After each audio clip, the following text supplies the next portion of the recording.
UT Southwestern. Becoming an astronaut requires perfect 20/20 vision, but unfortunately, the effects of space can cause astronauts to return to Earth with degraded eyesight. Now, researchers from UT Southwestern Medical Center have developed a sleeping bag that could prevent or reduce those problems by effectively sucking fluid out of astronauts' heads. More than half of NASA astronauts that went to the International Space Station (ISS) for more than 6 months have developed vision problems to varying degrees. In one case, astronaut John Phillips returned from a 6-month stint at the ISS in 2005 with his vision reduced from 20/20 to 21/100 as the BBC. For multi-year trips to Mars, for example, this could become an issue. It would be a disaster if astronauts had such severe impairments that they couldn't see what they're doing and it compromised the mission, lead researcher Dr. Benjamin Levine told the BBC. UT Southwestern, NASA. Fluids tend to accumulate in the head when you sleep, but on Earth, gravity pulls them back down into the body when you get up. In the low gravity of space, though, more than a half-gallon of fluid collects in the head.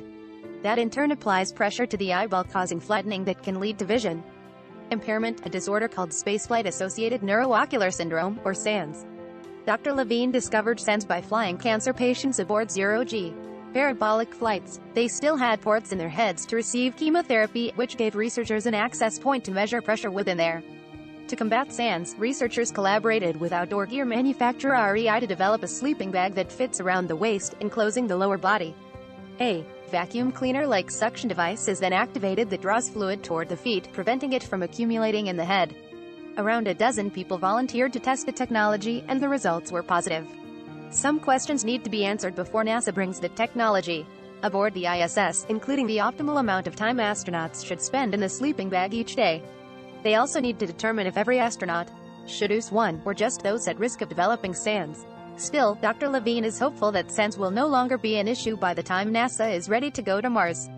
This is perhaps one of the most mission-critical medical issues that has been discovered in the last decade for the space program, he said in a statement.